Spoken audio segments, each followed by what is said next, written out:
Boa noite, tudo bem com vocês? Tudo tranquilo? Enfrentaram frio hoje, né? Começou o inverno? Demorou para o inverno, né? Então, meus queridos, hoje nós vamos conversar sobre um tema bem interessante. Acho que vocês já devem estar pensando no que é, mas eu gostaria de lembrar primeiro sobre essa ideia, né, que daqui a pouco vocês já escutaram. Talvez não seja uma novidade, mas a ideia de estar em cima do muro. Acho que vocês já ouviram falar sobre isso, né? É um ditado popular, estar em cima do muro, né? Significa que nós não temos ali uma decisão, não tomamos aí uma posição, né? Não estamos aí, né, no meio termo. Não estamos nem para um lado, nem para o outro. E aí eu lembro muito bem de uma ilustração, né? Uma historinha, né? Um causo que acredito eu que não seja bem verídico, né? Mas você já deve ter ouvido falar que tinha um homem em cima do muro, né? Talvez que nem esse cara aí na foto. Não era esse, tá? Não era exatamente esse. Eu não conheço a história dele, é só para ilustrarmos. Mas ele estava em cima de um muro. E aí de um lado desse muro estava Deus. Já ouviram, né? Essa história, acho. Não vai ser novidade, mas vou contar mesmo assim. E do outro lado estava o diabo, o inimigo de Deus. E aí Deus ficava falando para aquele homem: desça do muro. Venha para o meu lado, esteja aqui comigo. E aquele homem indeciso em cima do muro. E aí Deus ficava falando. E o diabo do outro lado lá só olhando, comendo uma pipoquinha, olhando aquela cena, né? E aí o homem fica assim meio, né? Mas tu não vai falar nada? Não vai pedir, ó, a concorrência aqui do lado tá forte, hein? Tá quase, né, implorando para que eu vá para o lado dele. Tu não vai falar nada? Aí o diabo fala o quê? Quem é que tu acha que construiu o muro? Né? Quem que tu acha que é o dono do muro? Então, que nem eu falei, né, na minha história verídica, que provavelmente o diabo não construiu um muro que separa, né, um muro de tijolos, né, que separa ele e Deus. Mas qual que é a ideia disso, né? Que enquanto a gente está em cima do muro, a gente não está do lado de Deus. Ou seja, para o inimigo de Deus já é suficiente. Né? Muitas vezes a gente tem a noção e o entendimento que Satanás, ele quer nos o quê? Causar mal. Quer fazer com que a gente faça maldades, quer destruir, quer colocar fogo nas coisas, né? Quer que a gente vá e saia matando todo mundo, destruição. Mas a grande alegria de Satanás é impedir o plano de Deus de que a sua criação esteja junto com ele. Então, o fato de nós não estarmos próximos de Deus, nos relacionando com ele, para Satanás já é suficiente. Ele já está sendo bem-sucedido. Claro que as pessoas más, né, vão trazer um pouco, as pessoas que fazem maldade, né, os crimes, pecados, tudo mais, vão trazer um pouco de desesperança. Vão fazer com que a gente acredite que não exista um Deus, porque como existe um Deus, se há tanta maldade no mundo, né? Então, para aqueles que estão fazendo maldade, Satanás está feliz, e para aqueles que estão em cima do muro, como que pode existir um Deus se há tanta maldade nesse mundo? Satanás também está feliz com esses, que não estão fazendo nada de mal, estão fazendo tudo certinho, mas estão longe de Deus, né? Então, pessoas em cima do muro. E por que eu trouxe essa ilustração? Porque hoje nós vamos dar continuidade ao nosso estudo das 7 igrejas, ou melhor, hoje é o nosso último estudo, né? A 7ª igreja, a igreja de Laodiceia. Então já abra sua Bíblia em Apocalipse, capítulo 3, nós vamos ler do 14 ao 22, onde nós veremos o que Jesus fala para essa igreja. E essa igreja era uma igreja que estava onde? Em cima do muro. Né? Uma igreja que, creio eu, que seja das 7 a mais famosa, a mais conhecida, que as pessoas mais conhecem e que talvez as pessoas mais lembrem e estudem. Mas a gente viu, né, que todas as outras também são importantes e têm muitos aprendizados. Mas hoje, então, nossa última mensagem sobre isso, sobre as 7 igrejas. Veremos sobre Laodiceia. E Apocalipse 3, capítulo 3, versículos 14 a 22, diz o seguinte: ao anjo da igreja em Laodiceia, escreva: estas são as palavras do Amém, a testemunha fiel e verdadeira, o soberano da criação de Deus. Conheço as suas obras, sei que você não é frio nem quente. Melhor seria que você fosse frio ou quente. Assim, porque você é morno, não é frio nem quente, estou a ponto de vomitá-lo da minha boca. Você diz: estou rico, adquiri riquezas e não preciso de nada. Não reconhece, porém, que é miserável, digno de compaixão, pobre, cego e que está nu. Dou-lhe este conselho: compre de mim ouro refinado no fogo e você se tornará rico. Compre roupas brancas e vista-se para cobrir a sua vergonhosa nudez. E compre colírio para ungir os seus olhos e poder enxergar. Repreendo e disciplino aqueles que eu amo. Por isso, seja diligente e arrependa-se. Eis que estou à porta e bato. Se alguém ouvir a minha voz e abrir a porta, entrarei e cearei com ele, e ele comigo. Ao vencedor darei o direito de sentar-se comigo em meu trono, assim como eu também venci e sentei-me com meu Pai em seu trono. Aquele que tem ouvidos, ouça o que o Espírito diz às igrejas. Vamos orar? Pai, em nome do teu Filho Jesus, nós te agradecemos pelo teu amor por cada um de nós, e porque, Deus, temos em nossas mãos essa palavra rica que nos direciona para perto de ti, Deus. Nos ajude a entender a tua mensagem hoje, para que a gente não fique em cima do muro, que não sejamos mornos, mas para que realmente nós tenhamos uma vida decidida e com propósito, procurando fazer a tua vontade, Pai. Em nome de Jesus que oramos, amém. Então, sétima igreja, das 7 igrejas de Apocalipse.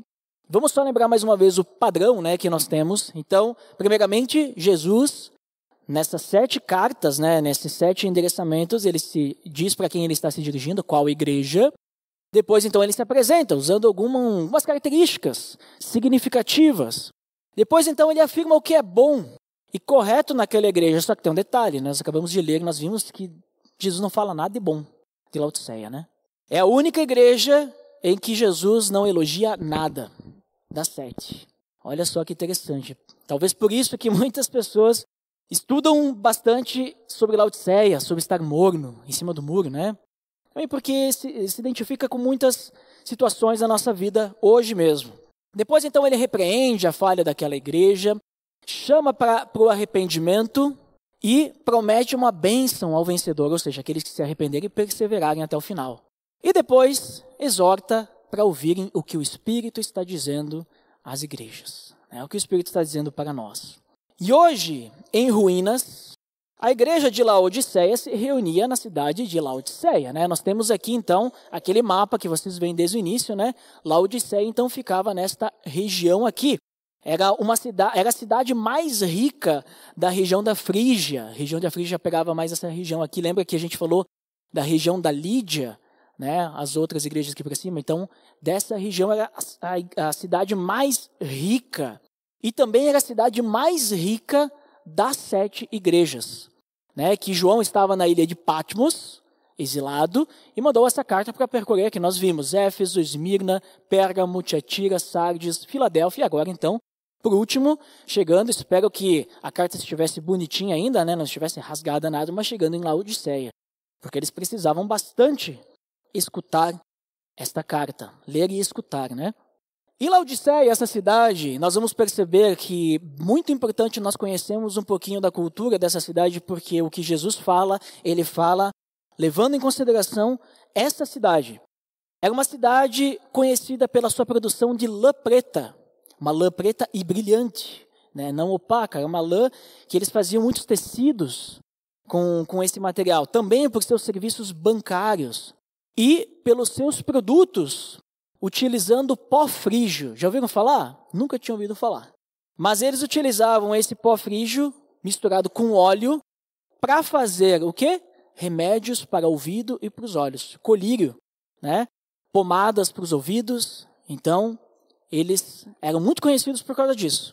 A cidade também, e dali que vem também a ideia do morno, ela era conhecida pelos seus aquedutos, que fornecia água mineral. Porque essa cidade, como nós vimos aqui, ela ficava nessa região, e essa região aqui não tinha água. O mar ficava aqui, que nem Éfeso, que tinha o mar, mas aqui não tinha água. Então, eles puxavam, pegavam água de uma região mais ao sul, que tinham águas termais, e quando chegava ali em Laodiceia, através desses aquedutos, ela chegava morna, E era uma água, essas fontes termais também, era uma água mineral, E quando chegava ali em Laodiceia, além de ser morna, pelo alto teor de minerais, ela era nauseante, não dava para tomar. Era uma água ruim de tomar. Então, era o que eles tinham. Né? A cidade, então, ela ficava nessa região ali que eu mostrei para vocês, e ela era aqui, vou mostrar para vocês de novo, ela era um importante entrocamento de rotas comerciais. Né? A gente viu que muitas dessas cidades eram importantes para o comércio e tudo mais, e aqui em Laodiceia tinha a rota que levava para cima e a rota que levava para Éfeso. Então, ela era um entrocamento. Então, o comércio era muito importante ali para eles também. Né? Que ligava, então, o interior da Ásia Menor para o litoral ali em Éfeso. E a cidade, então, ela tinha essa escola de medicina também, muito importante, por causa dos colírios, por causa das pomadas para ouvido, era especializada nisso. Tinha um teatro, tinha também toda aquela parafernália lá dos templos, né, os deuses pagãos e tudo mais. Tinha um estádio, ginásio, era uma cidade rica. Cidade que tinha tudo do bom e do melhor, né, para vocês terem uma ideia. E os habitantes dessa cidade, não era só a cidade que era rica, não, os habitantes também eram ricos.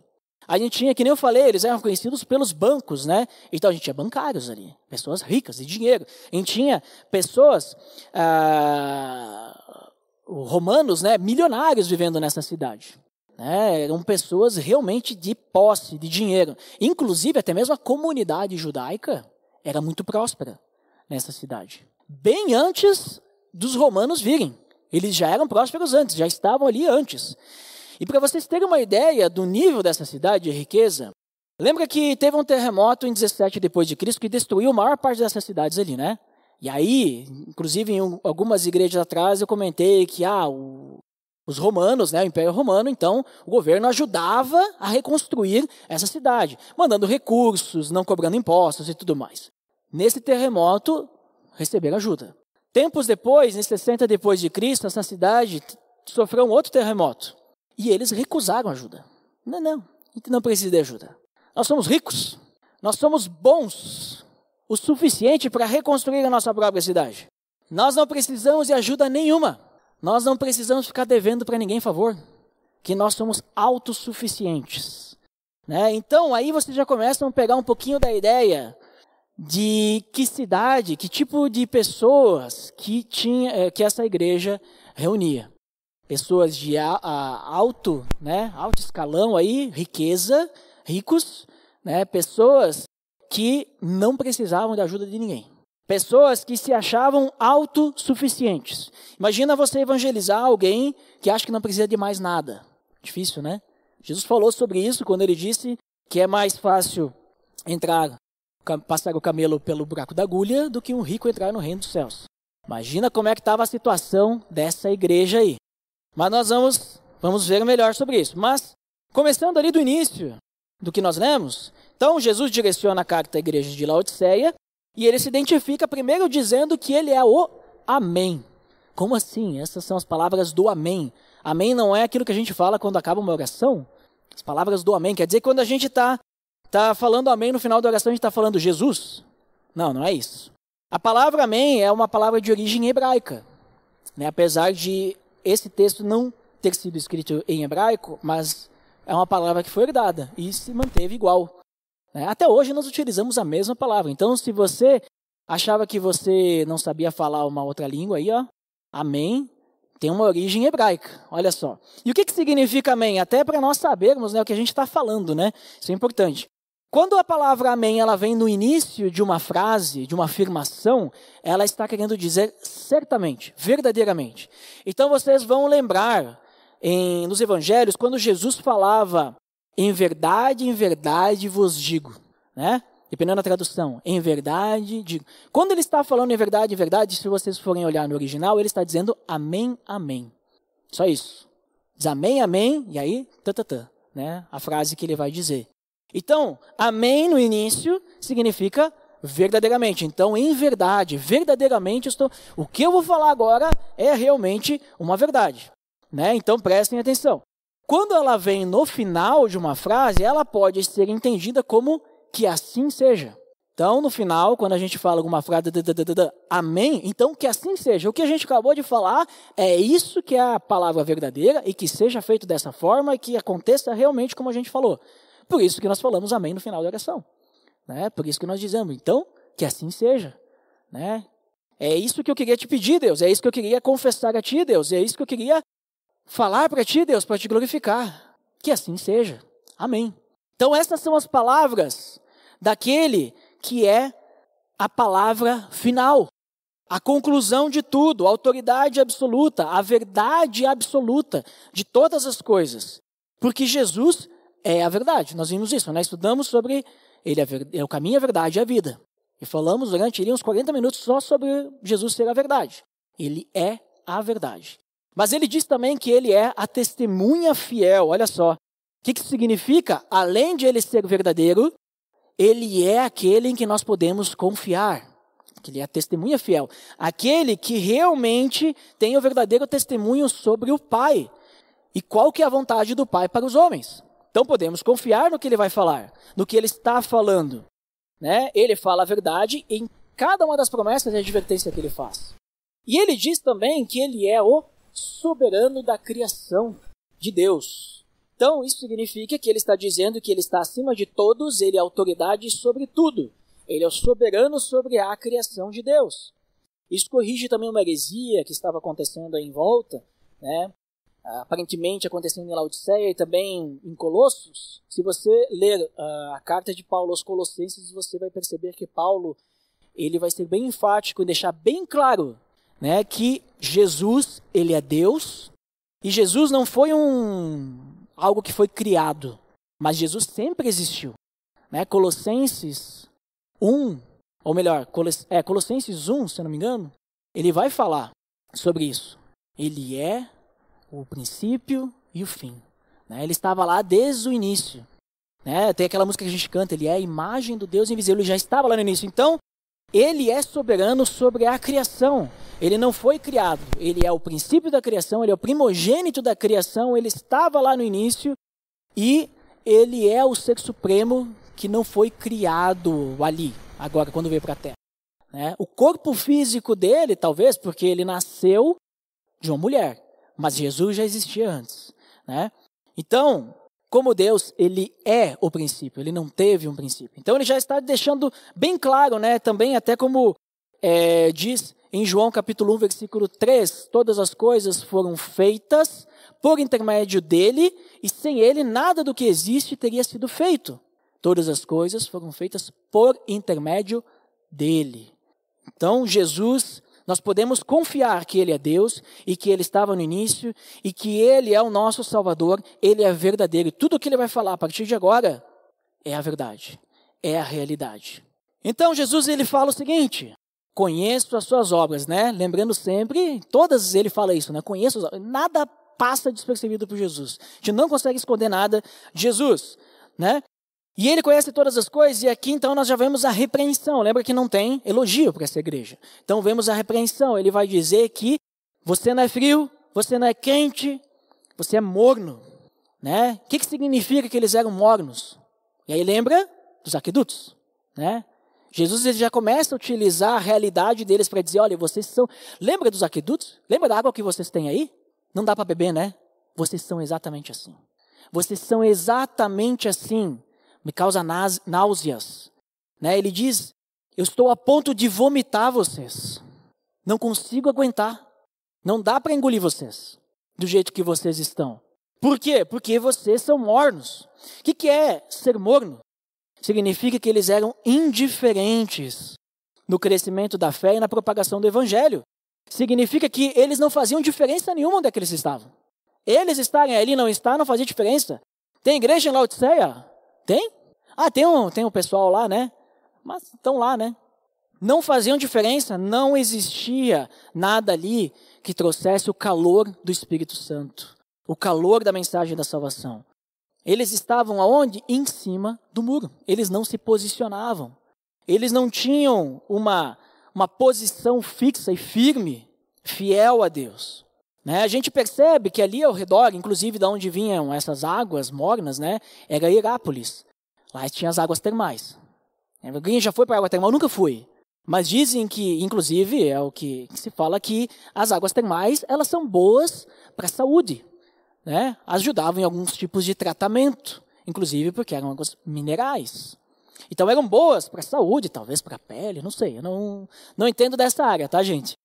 Mas eram boas. E aí ao redor ali, a gente também tinha a cidade de Colossos, que tinham águas frias, boa para beber. Só que a Laodiceia não tinha nem água fria, boa para beber, não tinha nem água quente para ajudar em tratamento, tinha água morna. Não servia para nada, né? Beber daquele jeito que estava chegando ali. Né? E lembra que naquela época não tinha freezer, né? Não dava nem para botar na geladeira a água para dar uma esfriada. Não sei como é que eles faziam ali com a água. Mas era o que eles tinham. E aí, Jesus ele olha para essa igreja que estava vivendo nessa cidade, cheia, né, de autossuficiência, né, uma falsa confiança. E ele olhou para ela, vocês são que nem essa água. Ele sentiu vontade de expulsar eles da presença dele. Ele não conseguia, era tão nauseante essa igreja que ele não conseguia achar nem elogio. Já pensou se nós estamos sendo assim com Deus? Como igreja ou individualmente? Que a gente não consegue servir nem para Deus dizer tu tá longe de mim, nem para dizer tu tá perto, mas tu tá assim ó, num ponto que eu não sei nem o que fazer contigo. Que eu quero te expulsar, porque daí tu esteja longe, pelo menos, sabe? Mas ele está dizendo, olha, tá me causando náuseas, porque tu tá num... É desagradável, né? Não tem nada mais desagradável para Deus que um cristão que é autossuficiente e indiferente, que não faz diferença onde está e que se acha o bom, que se acha o rico. Não preciso de ninguém, não preciso nem de Deus. Não, Deus me salvou, sim, isso eu preciso. Salvação eu preciso, mas a partir de agora eu cuido do meu caminho.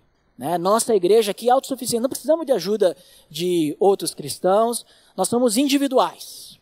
Né? Não precisamos que Deus venha e utilize os dons do Espírito Santo na nossa vida para que a gente possa servir uns aos outros. Não precisamos disso. Eu já tenho eu estudei para isso. Eu estudei, eu fiz faculdade, né? Não preciso de Deus. Eu sei o que fazer. Eles eram mais ou menos assim. E para Deus isso é desagradável. Por quê? Quem que efetua a obra? Somos nós. É o Espírito Santo. É Ele quem vai efetuar o crescimento. A igreja, ela não era nem fria, rejeitando a Deus, mas também não era nem quente, né, se entregando totalmente, cheia de zelo espiritual. Era uma igreja morna. Tu olhava para a igreja, tu não sabia se estava indo, se estava vindo, né, para onde que estava indo. Né? Os membros dessa igreja eram hipócritas, porque eles diziam conhecer a Cristo, mas na realidade eles não pertenciam verdadeiramente a Ele. Né? Estavam ali em cima do muro. E a gente vê, Jesus ele vai falando adiante, os versículos 17 e 18, que essa igreja, né, estava numa cidade muito rica. Né? Ele diz, olha, vocês ficam falando para todo mundo, estou rico. Né? Adquirir riqueza, não preciso de nada.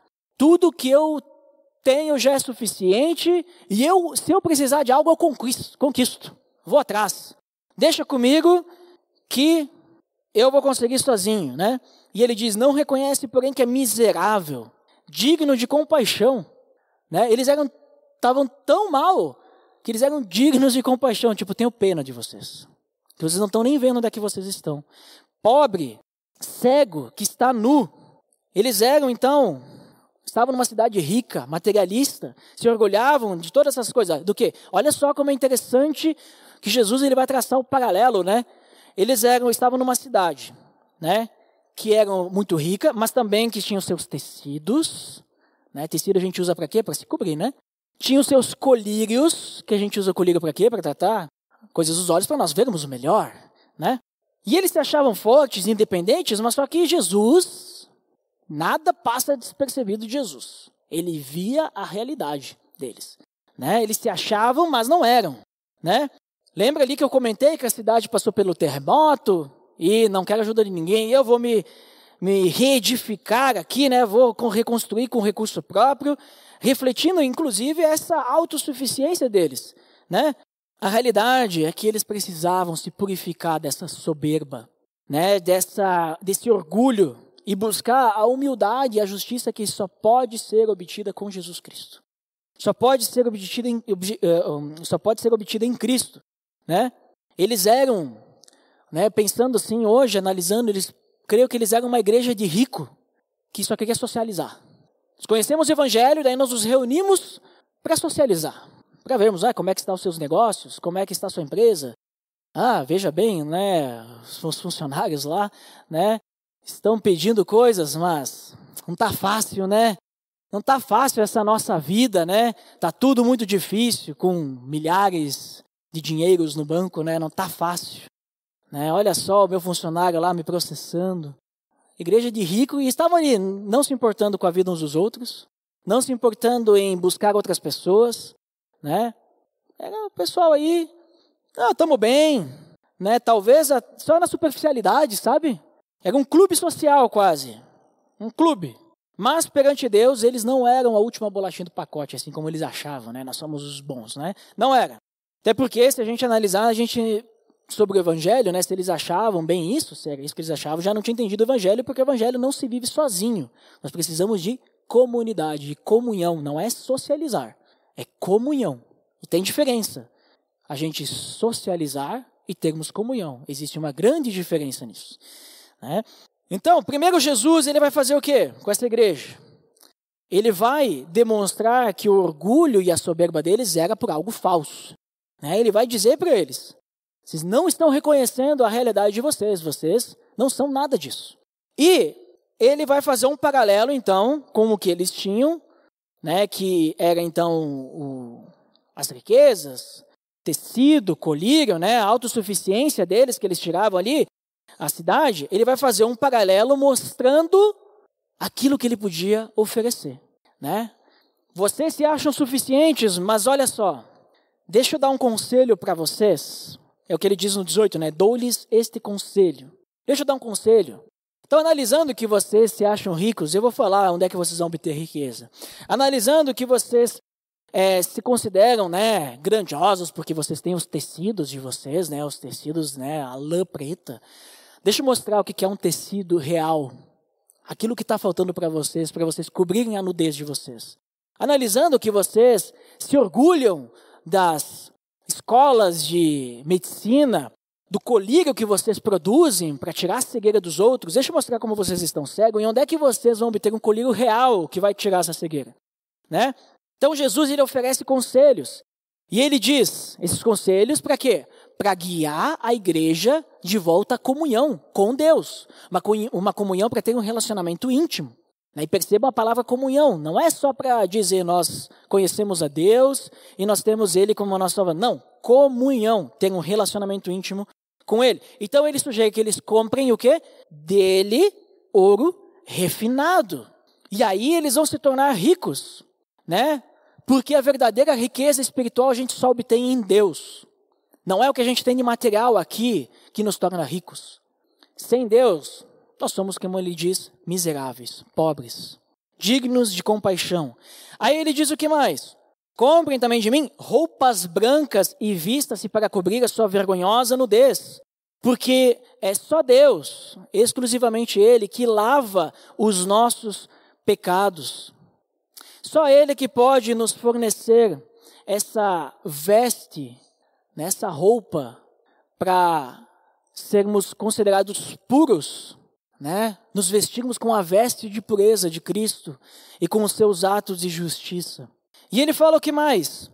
Compre colírio para ungir os seus olhos e poder enxergar.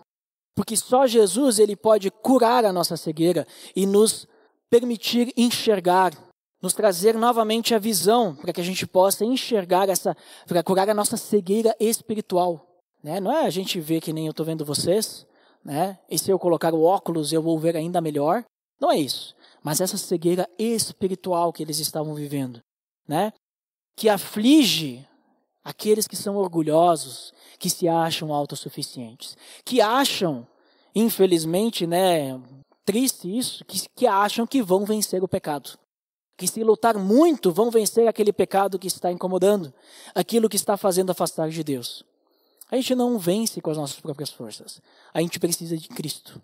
A gente precisa que Ele nos traga o colírio para que a gente possa ver com clareza onde Ele está, para irmos na direção dEle e não irmos mais na direção do pecado. E para que a gente possa receber dEle essa veste branca, essa roupa que nos purifique, que nos torna puro, que vai cobrir a nossa nudez vergonhosa. Então, a igreja de Laodiceia mentia para si mesma, como muitas vezes a gente mente para nós mesmos, diante de algumas situações, diante de alguns pecados que a gente comete. Mas Jesus, ele não pode ser enganado. Ele sabia que o orgulho deles estava o cegando. Ele sabia que por causa desse orgulho, eles não conseguiam enxergar os seus próprios problemas, onde eles estavam. E Jesus, então, estava mostrando para os habitantes dessa cidade que o verdadeiro valor não estava nos bens materiais, não estava nas mansões, nos cofres, mas estava em um relacionamento correto com Deus, num relacionamento fiel a Ele. As verdadeiras riquezas espirituais, elas vêm de uma fé ativa, que é purificada pelo fogo da provação e da perseguição. Essa igreja também sofria perseguição, mas parece que isso não ajudava eles a se aproximarem de Deus. Eles achavam, não, temos dinheiro, o cara está vindo perseguir, eu pago. Não sei se eles faziam isso, mas eu imagino que sim. Porque para eles estarem em perseguição e não se preocuparem com isso, estarem em cima do muro, Jesus, ele não elogia essa igreja, mas ele oferece uma saída. Em sua misericórdia, ele oferece um conselho valioso que salvaria todos eles. E então, no versículo 19, ele fala, olha, eu estou repreendendo vocês porque eu amo vocês. Eu não consigo engolir vocês, mas mesmo assim eu amo vocês. E eu quero estar com vocês, eu quero me relacionar com vocês. E ele fala que ele corrige aqueles que ama. E a disciplina é uma manifestação do amor dele. A gente conhece lá o texto de Hebreus, Hebreus 12, o versículo 6, porque o Senhor disciplina a quem ama, e castiga todo aquele a quem aceita como filho. Ele disciplina quem ama. Se ele não amasse, ele não ia chamar eles ao arrependimento. Ele não ia chamar atenção, não ia disciplinar, ia deixar eles daquele jeito. E depois, iam se afastar cada vez mais de Deus. Ele disciplina porque ele ama. Ele repreende porque ama e é misericordioso. E o propósito de Deus na disciplina, isso é importante, não é punir. A gente pensa, Deus agora vai me castigar. A disciplina de Deus é uma disciplina para trazer a gente de volta a Ele. Não trazer mal. Deus não traz mal para as pessoas. Deus permite que tribulações e provações aconteçam na nossa vida para que a gente se aproxime dEle. Muitas vezes a gente faz o contrário, Falei, inclusive, no estudo que a gente falou sobre Ana, que às vezes no momento da tribulação, da dificuldade, ao invés de nos aproximarmos, a gente se afasta. E ainda culpa Deus, culpa os outros. Sendo que é o momento ideal para quê? Para a gente se aproximar de Deus, buscar a Ele, mais ainda clamar a Ele, como Ana fez. Então, Deus, Ele disciplina seus filhos para nos conduzir a uma maturidade maior. E aqui nós temos também o chamado ao arrependimento, por isso seja diligente e arrependa-se. Em outras versões, em outra versão, na Almeida, diz, "Se, pois, zeloso e arrepende-te." Arrependa-se. Sejam diligentes. A solução, então, para os problemas dos discípulos da igreja de Laodiceia não seria só algumas mudanças externas. Eles precisavam ser zelosos com Deus para que eles pudessem se arrepender. Seja diligente e arrependa-se. Busque a Deus e arrependa-se do que você está vivendo, que Ele está esperando. E é o que Ele diz. No versículo 20, Ele diz, "Eis que estou à porta e bato." Jesus está batendo na porta esperando para entrar. Está esperando que alguém vá lá e abra a porta para Ele entrar. Então Ele não abandonou a igreja. Ele está dizendo, vocês são... Não dá para beber da água desse local. Mas eu continuo bebendo. Eu estou aí. Eu quero que vocês se transformem numa água boa. Eu quero que vocês sejam bons.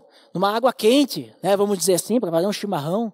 Porque a gente sabe que a música diz Deus é gaúcho, Mas, brincadeiras à parte, eu quero que eu possa me relacionar com vocês sem que isso me cause náuseas.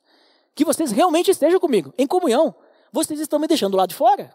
Que se Jesus está batendo na porta, quer dizer que Ele está do lado de fora, Então, olha só que interessante, a gente viu sobre a igreja da Filadélfia, que Jesus abriu uma porta para a igreja, lembra?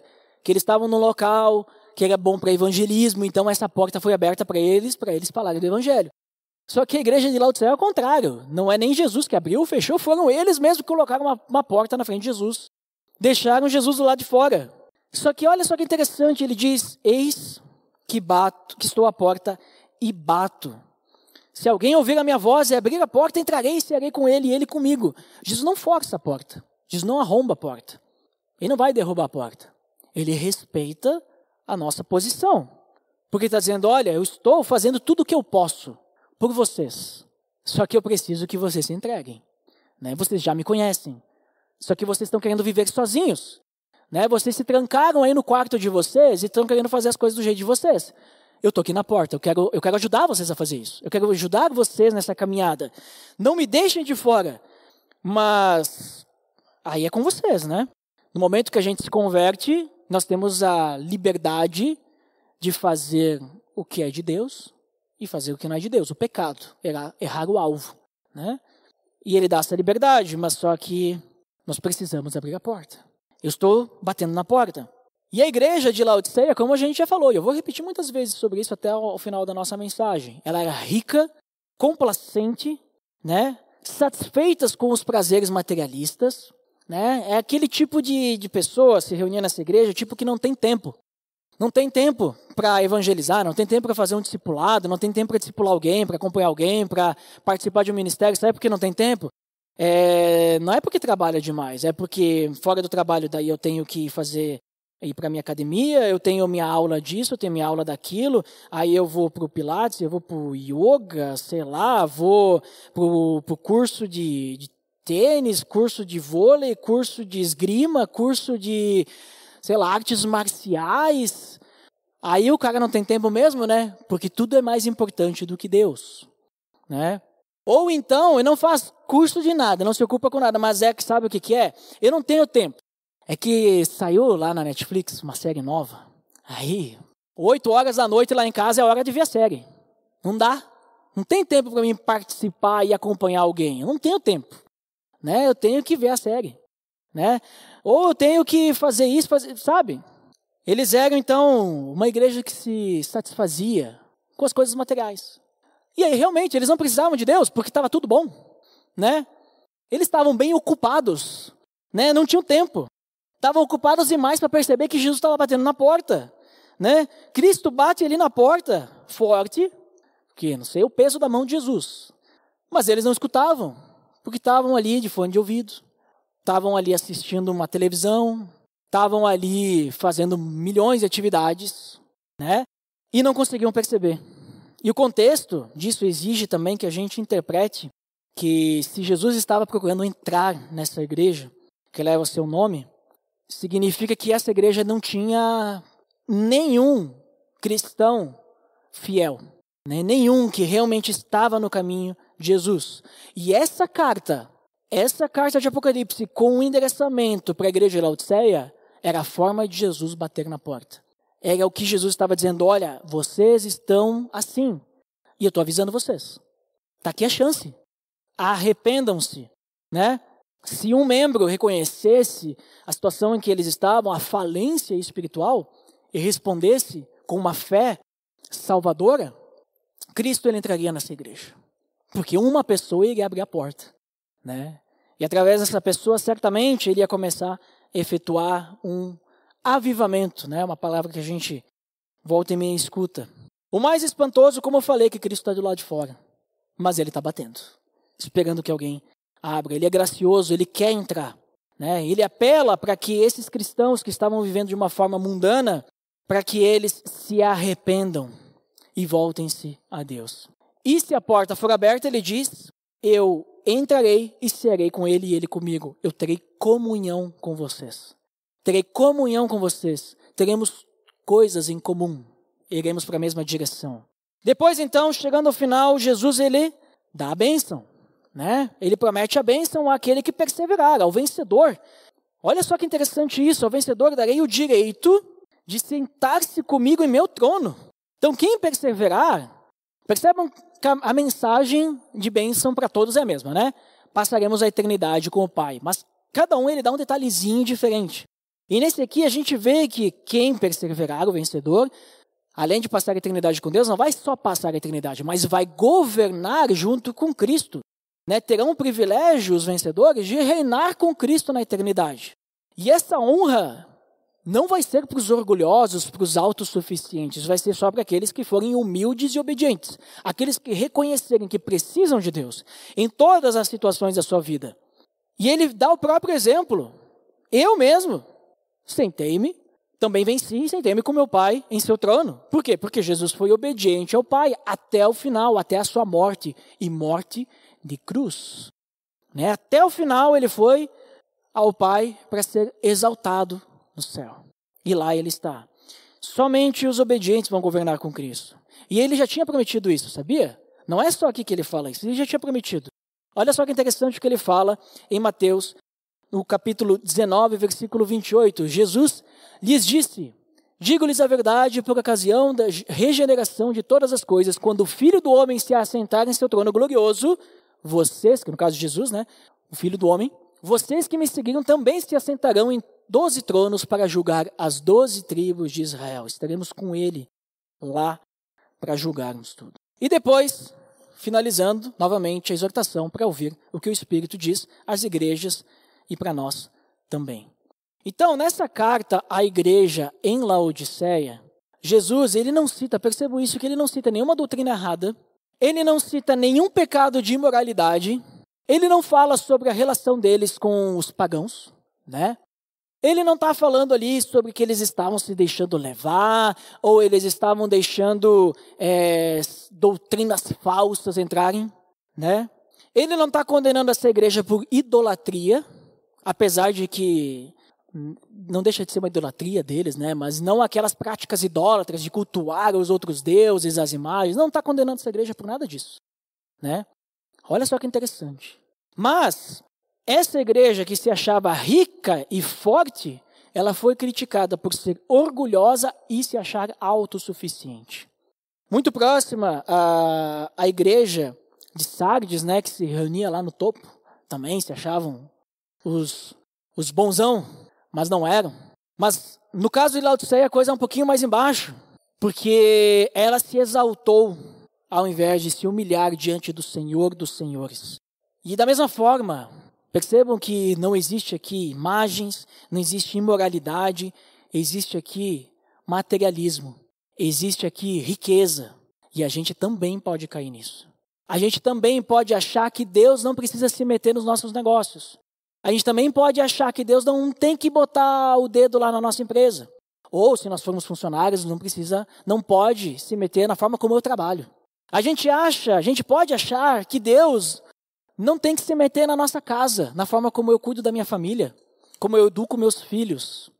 E aí a gente vai ficando morno, porque a gente vai fazendo as coisas do nosso jeito. A gente não deixa Deus cuidar, porque a gente acha o quê? Eu sei cuidar de uma criança. Eu li 30 livros. Minha mãe me ensinou. Eu sei cuidar da minha criança, não preciso de Deus, não preciso da Bíblia para me ajudar a cuidar da minha criança. Não preciso. Eu sei administrar minha empresa. Fiz minha faculdade, fiz os meus cursos, aprendi com meus pais, aprendi com o tempo, tenho experiência. Será que Deus sabe programar? Será que Deus sabe mexer com tecnologia? Deus não sabe, a Bíblia não fala nada disso. O que Deus quer se meter no meu trabalho? A gente pode achar isso. Eu não preciso de Deus para fazer as coisas. Não preciso de Deus para servir num ministério. Podemos chegar nisso também. Eu não preciso dele. Eles estavam se achando autossuficientes. Então, cuidado. A gente pode pensar da mesma forma e esquecer que a gente depende de Deus para todas as coisas. E além disso, também a gente pode perder o zelo por Deus. Viver de uma forma indiferente. Não fazer a diferença onde a gente está, né?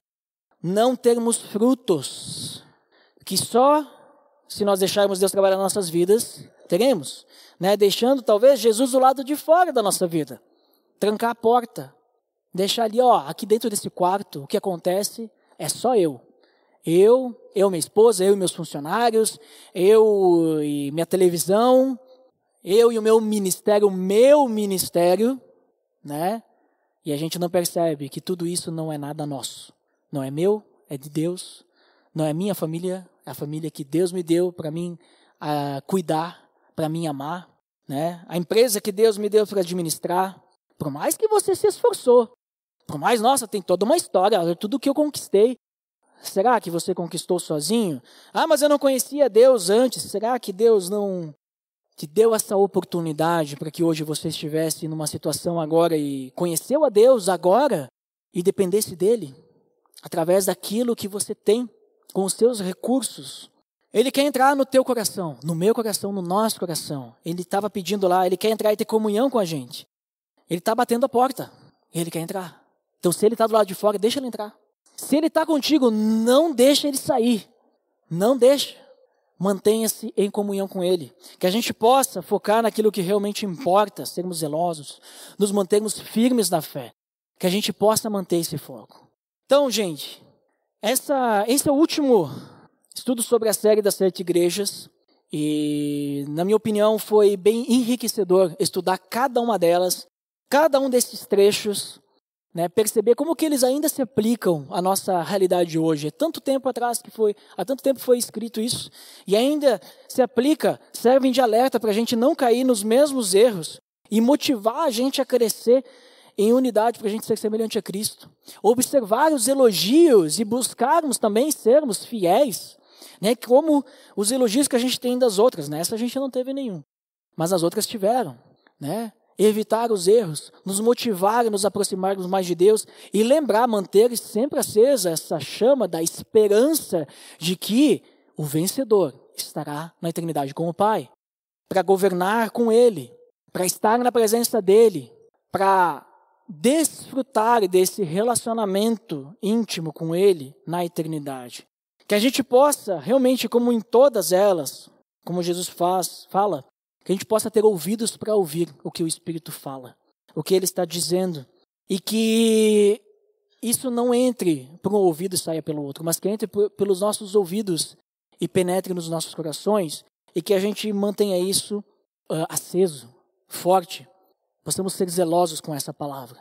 Que possamos ter os nossos corações quebrantados e entregues a Cristo para a gente buscar esse zelo, esse cuidado, essa fidelidade a Deus e um relacionamento íntimo com o Pai de comunhão. Vamos orar por isso, porque a gente vive hoje em uma cultura, uma sociedade que quer nos afastar desses princípios e nós precisamos de Deus. Nós não somos autossuficientes, nós precisamos de Deus para termos essa fé e esse cuidado. Senhor Deus, em nome do Teu Filho Jesus, nós oramos e nos entregamos a Ti nessa noite para que o Senhor olhe para o coração de cada um de nós, que possamos realmente ser uma igreja que não é morna, Pai, e nem fria, mas que é uma igreja quente, que exala o Teu Evangelho, que exala o Teu amor, Pai, que possamos encontrar a riqueza na Tua palavra, termos uma riqueza espiritual que só vem de Ti, que possamos nos entregar a Ti para isso. Que possamos nos entregar e nos arrepender dos nossos erros, dos nossos pecados, Pai, para que não estejamos de uma forma nua, uma forma vergonhosa, Pai, mas que possamos vestir as Tuas vestes brancas que nos purificam e nos levam até o Pai de uma forma pura. E que possamos também enxergar aquilo que o Senhor quer nos mostrar, que o Senhor possa curar a nossa cegueira espiritual e nunca permita que a gente tenha a nossa vista embaçada, mas que a gente tenha com muita clareza o Teu caminho e possamos focar em Ti, Pai. Em nome de Jesus que nós oramos, Deus, e nos entregamos a Ti, porque cremos e sabemos e reconhecemos que precisamos de Ti, e não conseguimos nada disso sozinhos, Pai. Em nome de Jesus, amém.